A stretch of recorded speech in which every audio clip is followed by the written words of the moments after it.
প্রাথমিকভাবে দেখা যায় নারী দেহে বিভিন্ন পরিবর্তন আসে। মানসিক পরিবর্তন হয়, দৈহিক পরিবর্তন। দেহে নিঃসৃত বিভিন্ন যৌন হরমোনগুলো পরিণত করে তোলে জনন অঙ্গের গঠনগুলোকে।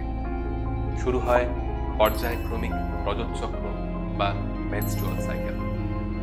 পর্যায়ক্রমিক শারীরবৃত্তীয় ঘটনায় পরিবর্তন দেখা যায় ডিম্বাশয় গঠনে, যা আমরা ইতিমধ্যেই কিন্তু জেনে এসেছি। কিন্তু শুধুমাত্র যে ডিম্বাশয় নয়, নারী জননতন্ত্রের উল্লেখযোগ্য গঠন জরায়ুতেও আসে বিভিন্ন পরিবর্তন। আজকে জানবো সেই পরিবর্তনের কাহিনী, আলোচনা করব রজতচক্রে ঘটে চলা জরায়ুর পরিবর্তন সম্পর্কে। আজকের আলোচনা শুরু করার প্রথমেই পূর্বে জেনে আসা একটা কথা মনে করিয়ে দিতেই হয় যে এই রজতচক্র বা মেনস্ট্রুয়াল সাইকেলে রয়েছে 4টে পর্যায়ক্রমিক ভিন্ন দশা।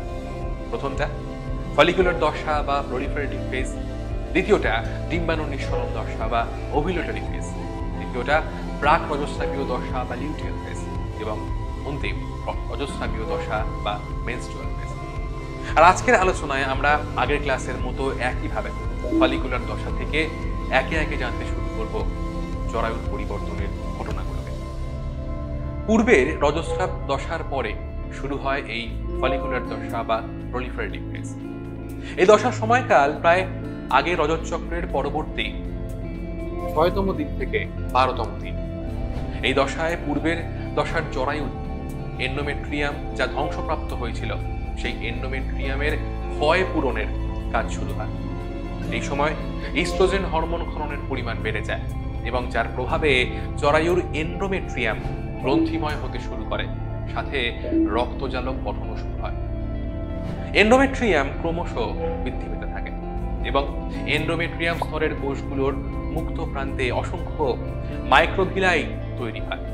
আর জরায়ুর এন্ডোমেট্রিয়ামের এই রূপ পূর্ণ গঠনের কারণ হলো এর পরবর্তীতে ডিম্বাণু নিঃসরণ দশায় ডিম্বাণু নিঃসৃত হলে তা নিষেকের পর যাতে এই জরায়ুতে এসে রোপিত হতে পারে। এইবার আমাদের আলোচনার পথে এগিয়ে আমাদের সামনে আসে পরবর্তী ডিম্বাণু নিঃসরণ দশা বা ওভুলেশন ফেজ।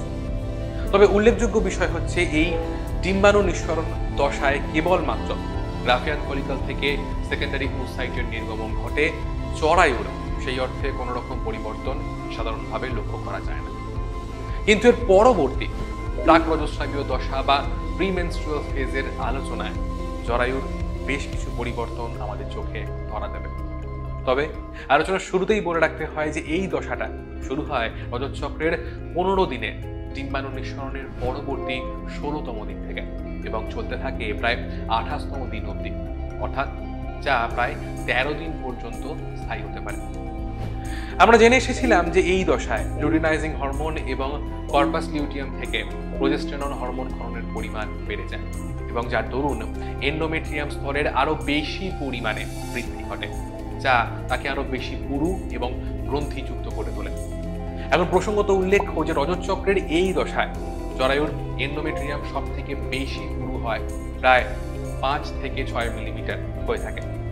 কারণ এই দশার সময়কালেই সেকেন্ডারি ওসাইট শুক্রাণু দ্বারা নিষিক্ত হলে পরে তাকে জরায়ুতে রোপিত হওয়ার জন্য অনুকূল অবস্থা প্রদান করে এই বর্ধিত এন্ডোমেট্রিয়াম। এবং এই সূত্রে প্রসঙ্গত উল্লেখ্য যে ভ্রূণ এই এন্ডোমেট্রিয়ামে পতিত হলে রজতচক্র কিন্তু সেইখানেই বন্ধ হয়ে যায়।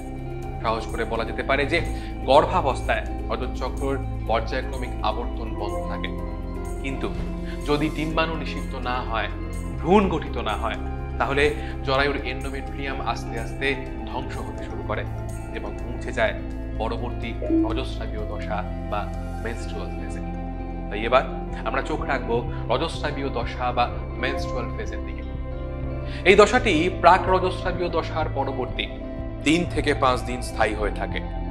আমরা দেখেছি যে এই দশায় ডিম্বাশয়ের কর্পাস লিউটিয়ামের গঠন আস্তে আস্তে ধ্বংস হতে শুরু করে এবং যার দরুন প্রোজেস্টেরন হরমোনের মাত্রাও কমে আসে।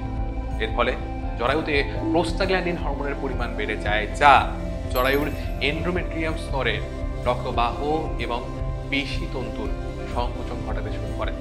পাশাপাশি এই অঞ্চলে অক্সিজেনের ঘাটতি দেখা যায়, যে কারণে সঠিক মাত্রায় অক্সিজেন এন্ডোমেট্রিয়ামের কোষগুলোতে পৌঁছতে পারে না, যার জন্য এন্ডোমেট্রিয়ামের কোষগুলো মারা যায় এবং রক্তবাহ থেকে রক্ত নির্গত হয়। পরবর্তীতে মৃত এন্ডোমেট্রিয়ামের কোষ, রক্তবাহর কিছু অংশ এবং তার সাথে অনিষিক্ত ডিম্বাণু একত্রে যোনিপথ দিয়ে দেহের বাইরে বেরিয়ে আসে। শুরু হয় রক্তক্ষরণ। এই ঘটনাকেই রজস্রাব বা মেনস্ট্রুয়েশন বলা হয়। আর এই রজস্রাবের ঘটনাটি প্রায় গড়ে 28 দিন অন্তর পর্যায়ক্রমিকভাবে স্ত্রীদেহে ঘটতে দেখা যায়। কেবলমাত্র বয়ঃসন্ধিকালের পর থেকে গর্ভাবস্থার সময়কাল বাদে এই রজতচক্র সংঘটিত হয়ে থাকে। তবে প্রায় 40 থেকে 50 বছর বয়সকালে নারী দেহে যৌন হরমোনগুলো অর্থাৎ follicle stimulating hormone, oestrogen, progesterone প্রভৃতির কার্যকারিতা কমে আসে, যে কারণে সেই সময় রজতচক্র কিন্তু স্থায়ীভাবে বন্ধ হয়ে যায়। আর এই ঘটনাকে রজনীবৃত্তি বা মেনোপজ বলা হয়। তাহলে আমাদের আজকের আলোচনার মধ্যে দিয়ে আমরা শেষ করলাম রজতচক্রের সম্পূর্ণ কাহিনীটাকে। এখন আমরা এই রজতচক্রের সংজ্ঞা হিসেবে কিন্তু বলতেই পারি যে নারী দেহে বয়ঃসন্ধিকালের পর থেকে রজনীবৃত্তির আগে পর্যন্ত গড়ে প্রায় 28 দিন অন্তর যৌনাঙ্গে যে চক্রাকার এবং পর্যায়ক্রমিক পরিবর্তন সংঘটিত হয় তাকেই রজতচক্র বা মেনস্ট্রুয়াল সাইকেল বলা হয়ে থাকে। বেশ, জানা হলো তাহলে রজতচক্র সম্পর্কে বিস্তারিতভাবে।